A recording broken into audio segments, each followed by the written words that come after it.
Hello and welcome to another episode of Just Jets. What is going on? I am Matt O'Leary here with episode 230. I am pumped up to talk some Davante Adams rumors, where they currently are.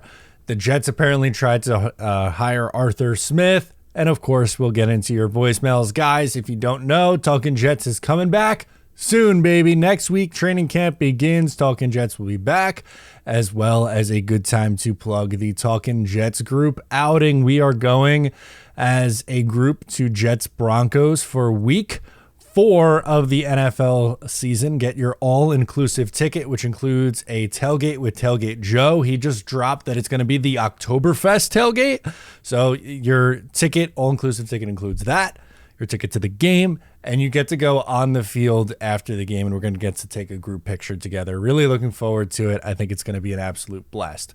All right, let's hop into the episode here as, Davante Adams has been a topic of conversation for a really long time with the New York Jets. Pretty much ever since Aaron Rodgers got to the Jets, there were those rumblings, and last year it began, but I really think this year it has ramped up maybe more than ever. And going back to they've talked about, they being the Jets, have talked about trading for Davante Adams since last September. Like pretty much instantly they were like, hey, we're going to leak that we're trying to trade for Davante Adams in season. And obviously nothing ever gets done. But they're very obviously trying to go that route again. In an all-in year, I get it. They are going all in for it, and they would have to rework his contract. All that is very fair and very, very true. But there's like two sides of the coin on this one. The Jets were very interested, and the Raiders and Davante Adams' agent, who continues to put down that notion or dismiss it. Not necessarily put down, but dismiss it in a way. So here's the statement from Davante Adams' agent, Kenny Chapman. He says this is baseless, unfounded speculation, and Davante is expected to be with the Raiders, as there has been absolutely no trade talk, period. Okay, that very well could be the case right now, but I don't think anyone, well, you have some who are like, it's going to happen now, and some accounts with fake sources and Boomer Esiason speculating that it could happen in August or September. My stance on it has always kind of been the same. If keyword being if something was to happen, I think an in-season trade would make the most sense. They would have to redo the deal. Maybe it's, you get him to sign some sort of extension into 2025 to align with this Aaron Rodgers window at a, favorable cap hit, whatever the case may be. There's ways to manipulate it to work for you. And a Davante Adams year or two rental makes a lot more sense than a trade for Brandon Ayuk or T. Higgins and then having to pay them big money. That's something we talked about yesterday when those rumors were circulating. But for Davante Adams, like even with this quote, putting it to bed for the short term, that's all it is. Again, it's putting it to bed for the short term. There is no way that this isn't going to be a topic of conversation. If we're 8 weeks into the year and the Raiders are 2-5 or 2-6, and the Jets are 6-2, trying to gear up for a run in the second half of the year, you don't think they're calling to check in again on Davante? Have you watched have you watched the wide receiver episodes on Netflix? Doesn't look very happy there. Granted, that was with Jimmy G. Jimmy G's not going to be there anymore. But is Gardner Minshew or anyone on that roster the long-term solution in Vegas? I don't think so. They're probably going to be drafting a quarterback in the 2025 draft. Now, who that is TBD. Well, we'll see what their plan ends up being at that point. But I don't really understand the quickness to shut this down. This may be true that at the time there's nothing going on, but things change very quickly. We all saw the graphic that the Arizona Cardinals tweeted out about Josh Rosen being their guy. Cliff Kingsbury said it going into the 2019 season. They trade him. They draft Kyler Murray first overall, and the rest is history, as we know. That's something that could happen here. I'm not even saying like that a Davante Adams trade is like a 90% chance of happening. That's crazy. At best, it's maybe 40%, somewhere in that range. But is a Davante trade more likely than Brandon Ayuk or T. Higgins? Probably. And if for the Raiders fans who are frustrated by this continuing to be a talking point, it's unfortunately going to be that when you have a guy who's going into the end of a contract, when you have a team that isn't expected to be very good, when you don't really have an answer at the quarterback spot. It's not like you have a quarterback on a rookie deal that you're trying to win with. You know, we're just reading the tea leaves here. This isn't coming out of nowhere. There's reason behind it. There's logic behind it. And again, for me, I would look, late October, early November. If something was going to happen, that's when we would be looking. It's not going to be something that, we wake up before training camp and, hey, Davante Adams is a Jet. Like, I don't think we're going to see any trades at that point. But in season, that's a different story, I would say. Okay, so we also got a Diana Rossini report that the New York Jets tried to hire Arthur Smith, which is interesting. So very clearly, the Jets staff did not like the job that Nathaniel Hackett did. And Arthur Smith was relieved of his duties as the head football coach of the Atlanta Falcons. He ends up in Pittsburgh, if I'm not mistaken, right? Arthur Smith is in Pittsburgh. I just want to double check that. I don't know why I didn't look that up at the beginning. Yes, he is the offensive coordinator of the Pittsburgh Steelers. They have Russell Wilson. They have Justin Fields. One of those two guys is going to start. Maybe they both end up playing. Who knows what the plan is there in Pittsburgh. But he gets to be the OC over there. And I kind of get from his perspective why he chooses that route over coming here with the Jets, because Nathaniel Hackett probably would have stayed the offensive coordinator and Smith would have had this other title. And if he wants to be a head coach again, I think he's got to have success as a play caller and as an offensive, with the title of offensive coordinator.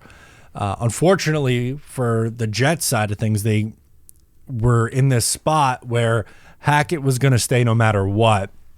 So the Jets kind of were like exploring options, but not getting any realistic candidates or anybody that they really wanted to see take that role. And Smith turns him down and ends up in Pittsburgh. Now, I liked Arthur Smith a lot when he was the offensive coordinator for the Tennessee Titans. He had a phenomenal season in 2020 calling plays with the Titans. They were second in yards and fourth in points. I liked him as an option for the New York Jets head coach going into the 2021 offseason. You know what happens? They signed Robert Saleh to be the coach. He goes to Atlanta. Things don't really work out for him in Atlanta. They were back-to-back 7-10 seasons. And then what was he his first year? Three 7-10 seasons in a row, actually.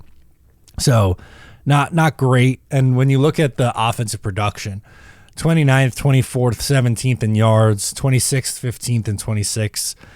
Didn't really utilize Bijan Robinson properly in a lot of people's eyes. The other big one is obviously Kyle Pitts. They draft him 4th overall in 2021. He has a 1,000-yard rookie season with only one receiving touchdown, by the way, though. And then is just an okay tight end, not heavily featured. He had 53 catches last year in 17 games. That's, if you draft someone 4th overall, you would think you'd want to get that weapon more involved. So a little scrutinized for how he handled, again, Bijan as well as Kyle Pitts there. And I think Bijan's going to be a really damn good football player. I mean, he had 976 yards, 4 touchdowns, average 4.6 yards per attempt. I think he's due for a breakout. This is going to be a good player. But again, under Arthur Smith, didn't really utilize his talent around him, that's a red flag, unfortunately. That's not a great sign if you're offensive, or if you're an offensive head coach and not using your personnel properly. So I don't know if Arthur Smith and Nathaniel Hackett duo would have ended up being the thing to bring the Jets out of this, like a little funk, right, on offense. But I think they're just going to end up banking on Aaron Rodgers to be that guy. Hey, Aaron, can you get us out of here? And I think he has the if you're a Hall of Fame quarterback, you can do that and you can get away with doing that. The Jets tried to do it with Zach Wilson and company last year. It didn't work. If the Jets had even like a mediocre quarterback, wouldn't work. But one who's going to the Hall of Fame, one who kind of is calling plays at the line of scrimmage anyway, which is what Mike Williams said, this past week or the week before, that we could live with. That is absolutely something that we could live with, and was more than likely going to be the case going into this year. So anyway, let's get into your voicemails now. We'll start with Max calling in from Homedale, New Jersey. He wants to talk about a take that he heard calling Aaron Rodgers selfish. This is Max Atoy from Homedale, New Jersey, and here's this report. So I was on a talk show last night, Long Beach Joe Jets, and this is a good discussion. So Sean King recently slammed Aaron Rodgers, calling him one of the most selfish quarterbacks in this generation. Completely disagree. Complete overreaction, in my opinion. And the reason I think it's a complete overreaction is because, he missed 3 days of mandatory minicamp. And look, I understand mandatory minicamp is mandatory, but Aaron Rodgers has missed minicamp for a 3-day trip to Egypt. I mean, and the New York media is ruthless. I remember this press conference Chad Pennington had, I don't know, like in the 2000s. It was like, the media guy was like, it was their job. Like, no, it's a privilege and a right. So, like, I don't know why they're completely overreacting over Aaron Rodgers being mandatory minicamp. Like, I mean, Tom Brady missed 11 days of Bucs training camp, no report, like a couple years ago. So I don't know why they're overreacting. And then, I mean, Aaron Rodgers also showed up to OT. He never did that as a Packers quarterback. So, in my opinion, I just think Sean King's overreacting. I just think Sean King just hates the Jets. What's your thoughts on this and go Jets? Yeah, it's something that is gonna be talked about with Aaron Rodgers when he's your quarterback. I'm gonna have these storylines, and it's because people don't like him. I think you're kind of spot on with that one. People don't like Aaron Rodgers for how he handles himself off the field. And look, I get it. The people are gonna have bias based on their own opinion. Whatever. You don't have to agree with everything that he says or does. And that goes for anybody. But it's obvious when people hold that against him. And what is never brought up. So we're going to talk about 2 days of practices in shorts, but we're not going to talk about one of the largest pay cuts in the history of sports that Aaron Rodgers took last season. He took a massive, massive pay cut. $35 million pay cut to play for the New York Jets. His cap hit was $9 million. He had a $110 million guaranteed on his old contract. He redid it, took a $35 million pay cut last year. Do we hear more about that, or do we hear more about Aaron Rodgers in Egypt? It's the truth. People hold that stuff against him. So I try to go to bat for him. Again, do I necessarily agree with everything he says or does, or how he handles himself? Like, would I have preferred him be at camp over Egypt? Yeah, of course. But I think the extreme goes so far the other way that I find myself ending up being more of a Rodgers defender, because I'm like, this is ridiculous. The takes are just way too far negative, and they skew way too far negative. And I think he wants to prove a lot of people wrong this year. And I really hope that he does. An old friend is back. Haven't heard from him in a while. Billy Bilstein is checking in on Hassan Reddick. Hello, Matt O'Leary. Uh-oh. Hello. As the young people in the world like to say, it's been a minute. I am calling to talk to you about Hassan Reddick. When we traded for Hassan Reddick, They told us that Hassan Reddick will be willing to play out his contract. However, Hassan Reddick did not show up at involuntary camp, OTAs, and then he failed to show up to the mandatory camp. Now, I'm okay with Aaron Rodgers not showing up because that was communicated. But Hassan Reddick did not communicate. What are your feelings about that? Would you like to see Hassan Reddick be signed to a long-term deal? I'm proud of you. Billy, thank you. I'm proud of you as well. Thank you for calling in and checking in with us from the lovely Boca Raton, Florida. I love how he says Hassan Reddick from downtown. Yes, that's what it reminds me of. Was that Marv Albert?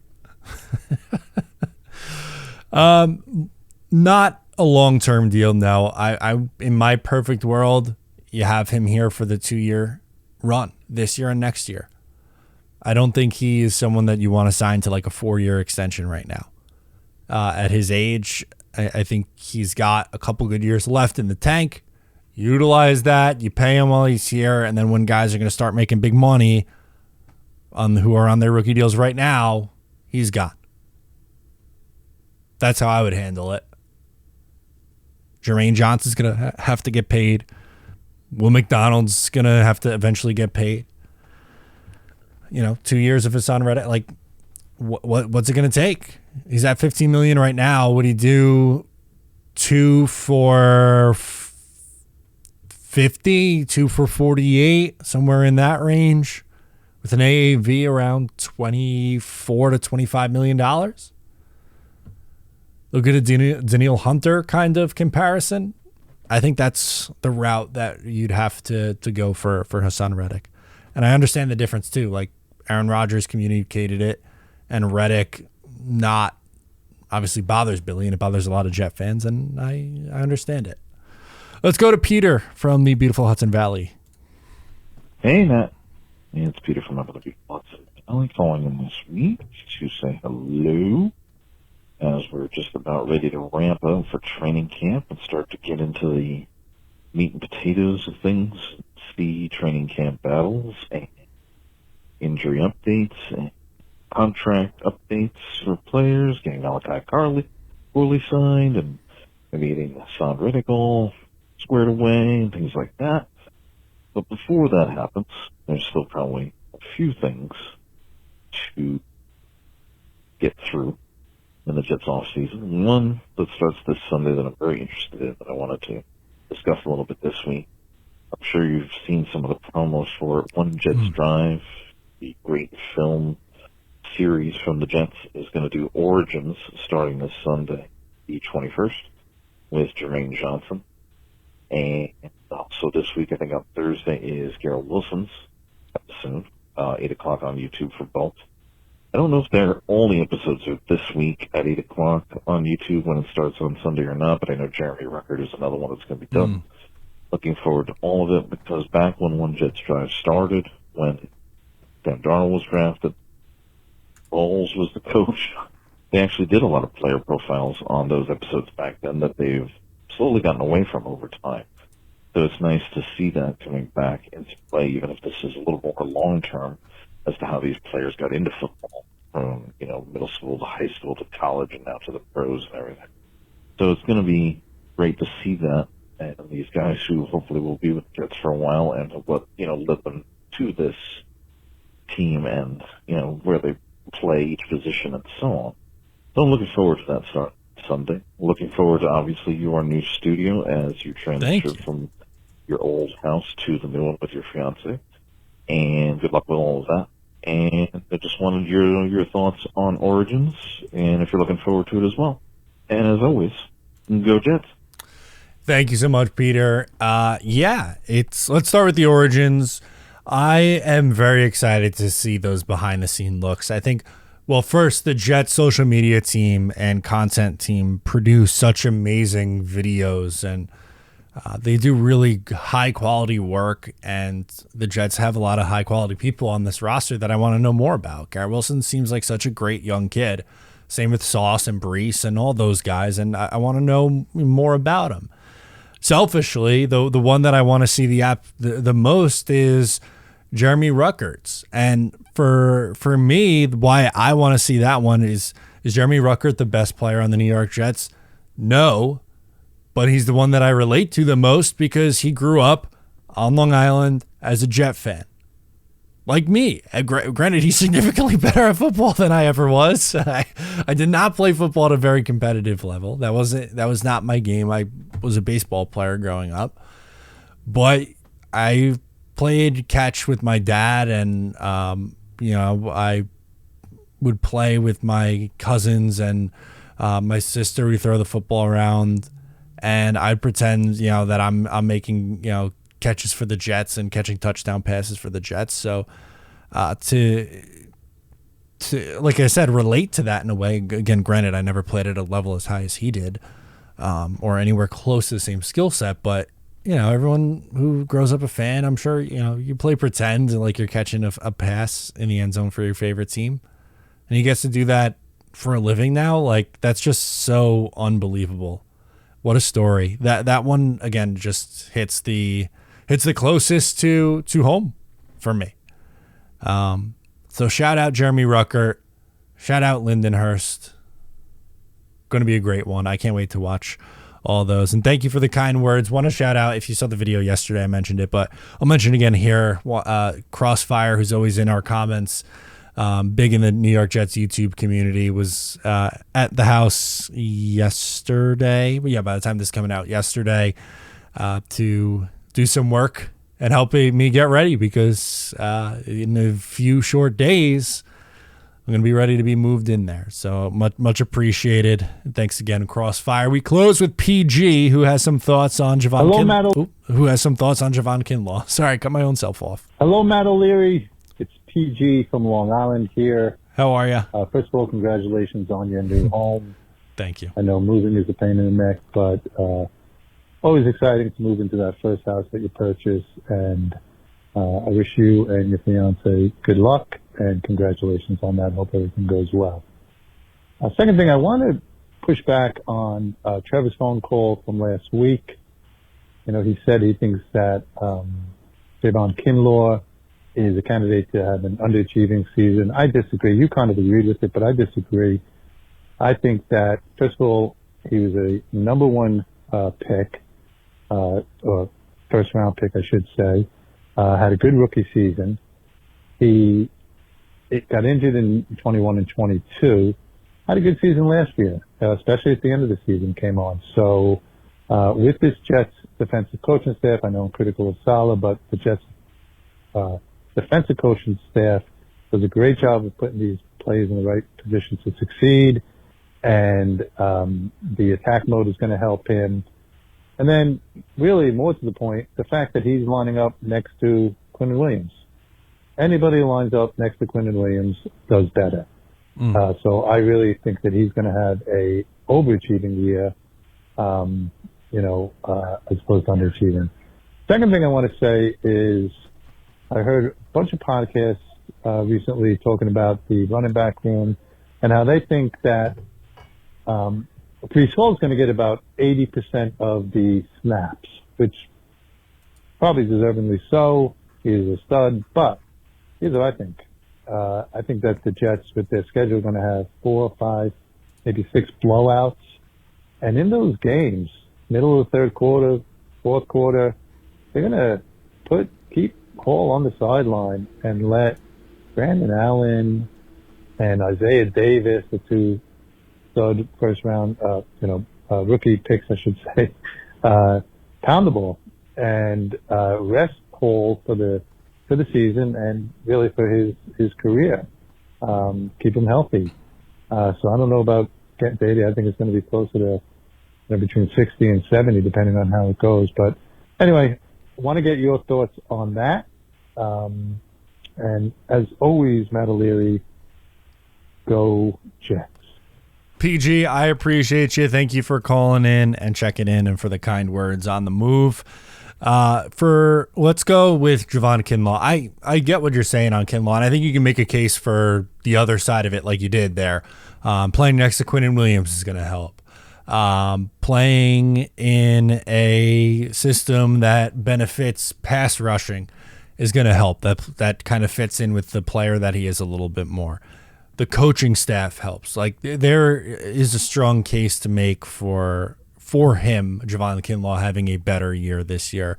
I think it's hard to find guys on the defensive side of the ball. So if I was looking for someone, like, again, I believe I mentioned Tony Adams, I would think Kinlaw would potentially be someone who maybe we're looking too much into, like, oh, well, they have this really good coaching staff. If he stays healthy, he can finally be the player that they thought he was going to be in San Fran. Maybe that's the case. I hope I hope he does. I hope he looks really good with the Jets this year. I think you can make that argument that, he does have a good year. I hope they all do. So I think you bring up a valid point on Javon Kinlaw. You're right. Playing next to Quinnen Williams is going to help anybody. Maybe even me. Maybe I could play next to Quinnen Williams. As far as the carries go, so I looked up last year, the Jets had 388 rushing attempts. Breece Hall had 223, which is 57.5%. I think we could all agree that it's going to go up from there, but by how much is really the question on how many carries is he going to get this year. Now, when you look at just NFL rushing in general, I believe Christian McCaffrey led the way, obviously in rushing yards, but in attempts it was, Derrick Henry had 280 rushing attempts, which was the most. McCaffrey was second at 272. Okay.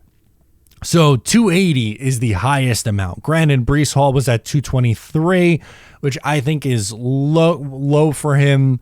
But again, he was coming back from an injury, so I'm not upset with that. But I think that number is probably closer to 255, 270, which would put him between 6th and 3rd on this list. I think there's a good chance he is towards the top rather than, 14th on the list. I definitely think he has a chance to be top 5-ish, let's say, but it's not going to be this massive number where he's going to be like, 300 something attempts. Now, from a snap percentage, he played what percentage of snaps last year? 61%. But again, are we talking about snap percentage or how many rushes? Because for rushing percent, I don't think he's going to have more than, I don't know, what would 280, even if it was on the high end, 280 of, what did I say the number was? 353 rushing attempts for the Jets last year. 388. So 280 of 388, not a math guy, never claimed to be. That's 72%. So that would be on the high side. I'm going to say you're probably right with around 65% is going to be my guess for him. Yeah, I can't wait for Breece Hall. Really unleashed a year after the injury. Good offensive line. Good quarterback play. He's going to be really good. He's going to be very good. Guys, I think that's going to do it for me on this episode. This is probably the last video that I will do from this location, which is very bittersweet. Can I go down memory lane a second? Will you indulge me? If you made it 30 minutes into this episode, then you're a pretty avid follower, so I appreciate you. I don't think you're going to bail now, but I started this YouTube channel when I was graduating college, or right after I graduated college, because I missed doing my New York sports talk show. And I started it right here. Now it's looked a little bit different over time, but it's been same room, same place for 6-7 years. But I'm excited for the new studio. It's going to be different. It's a new era, new content coming out. It's going to only be improved. And I hope you guys like it too. I'm excited to show it off. It's not fully done yet. And I'm sure it's going to be, we'll be in there and continuing to add to it over time. But I'm excited to show it off. Guys, I appreciate you. Thank you so much for tuning in. I'm Matt O'Leary. I'll catch you guys next time.